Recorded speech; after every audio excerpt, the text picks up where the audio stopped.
The chalk line stops above one cuff. One sleeve hangs lower. His palm rises before the tailor can fix it. He says it is fine. Why? At the pickup window, a crushed cardboard corner arrives. The dent is easy to see. He accepts the parcel before looking closer. The employee reads the quick nod as closure. The friction disappears, but the problem does not. It only changes hands. Once the parcel changes hands, the empty counter space tells the employee there is nothing left to handle. She turns toward the next task. He has protected a stranger from 30 awkward seconds. He has also taken home every decision that should have happened here. The silence makes that transfer look polite. As he leaves, the parcel edge presses into his forearm. Now he must inspect it, test what is inside, and decide whether the damage matters. Fine ended the interaction. It did not end the work. The damage now occupies his evening, not the employee's next minute. Who still has a task now? Later, folded tissue lifts the heel inside a new shoe. The fit looked acceptable while someone was watching. He builds a hidden platform under his own foot. The original mistake is small. The adjustment follows him with every step. Because his answer sounded complete, the clerk has already moved on. The unused shoehorn rests beside the shoe-fitting bench. Nobody sees the extra minutes spent folding, testing, removing, and folding again. Ease for the room becomes labor for one person. The room rewards that silence. With thicker tissue underneath, the heel lining bends. The shoe finally stays in place, but only because he keeps correcting it from inside. This is private correction. The object works because the user quietly supplies the missing fit. Each step proves the workaround while hiding the need for one. He nods at one raised temple in the optical mirror. The clerk turns away, and he reaches toward the crooked frame. The agreement looked effortless. The correction begins only after the person who could help believes it is finished. After the clerk turns away, the mirror's clean edge holds her fading reflection. A request was available moments ago. Now the timing feels wrong, so he changes himself instead. Small discomfort often survives through timing. Once the moment passes, honesty starts to feel larger.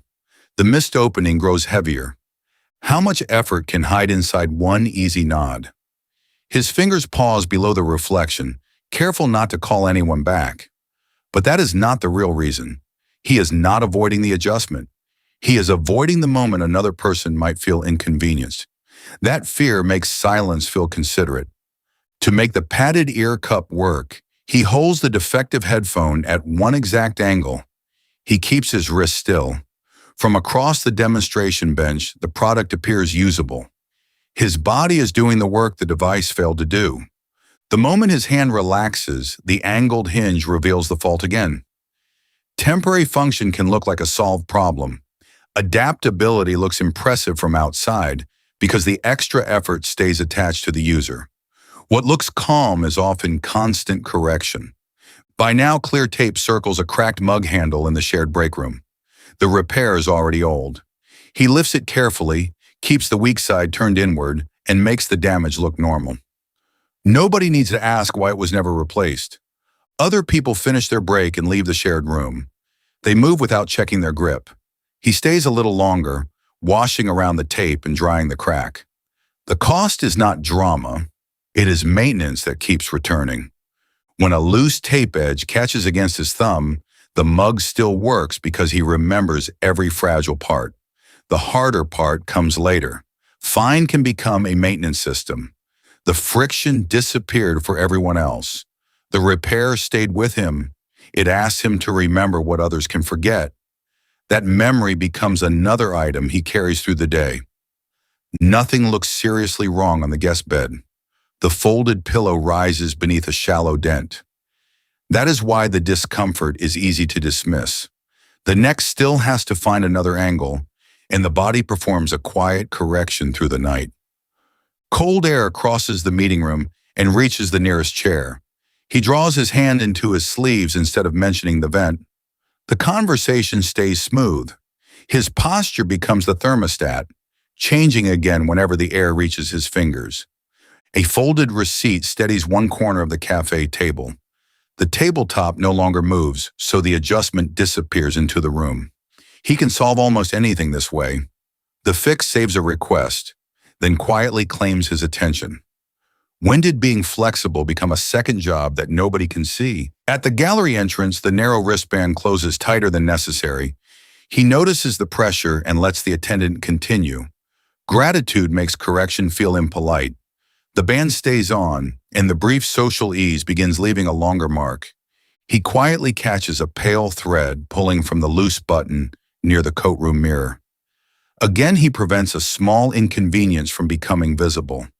The button remains attached because he stays ready to rescue what was never corrected. Under his hovering hand, the brass service bell waits. This time, the fingers do not immediately retreat, and this is where it changes. He lets the pause feel awkward. That brief discomfort returns the task before it can follow him home. The first difference is not a louder voice. It is allowing a correctable problem to remain visible for another person. By morning, a stiff neck remains after the guest room has been restored. The pillow is folded back into place, and no evidence stays on the bed. Private correction has moved into his body. The room looks fine because the consequence left with him. Morning carries what the room never had to hold.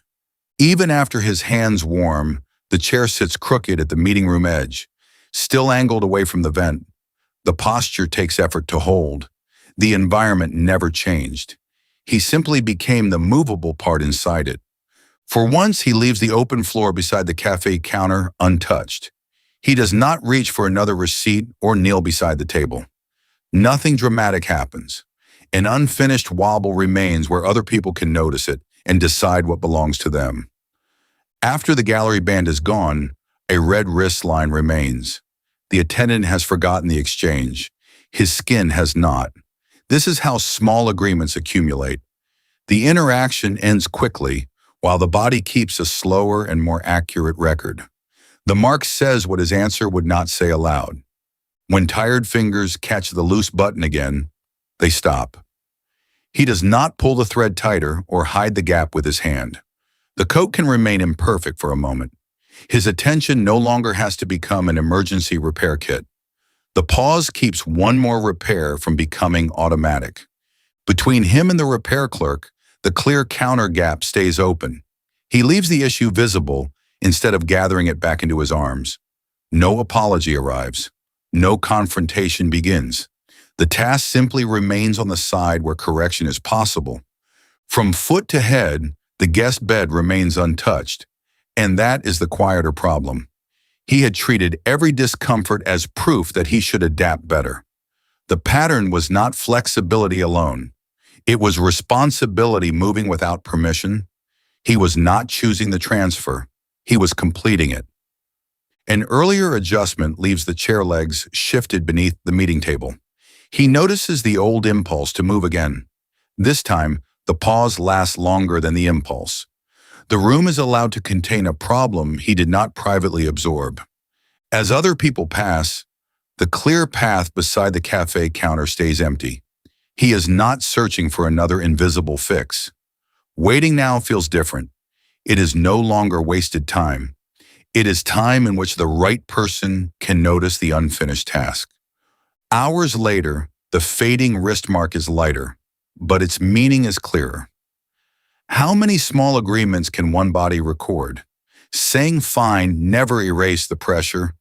It only decided who would carry the evidence after everyone else had moved on. The body was never agreeing. It was finishing the conversation alone. With his hands resting at his sides, empty coat room space opens around them. The loose button has not become a crisis. He can notice the fault without immediately becoming its repair person.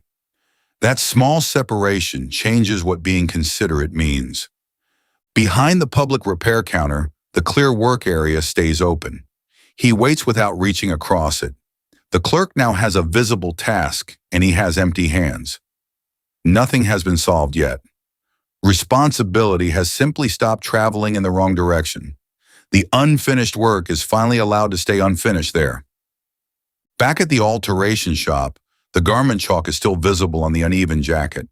He moves it forward instead of pulling it back toward his chest. The old sentence is available. He lets the silence hold long enough for the mistake to remain shared. No one is blamed. The jacket simply stops following him. Now the open counter space remains between his still hands and the jacket. The alteration is not finished, and nobody celebrates. Yet the problem stays with the person able to correct it. Peace would leave no hidden repair waiting at home. This silence does. Fine was never peace. It was the moment responsibility quietly changed owners.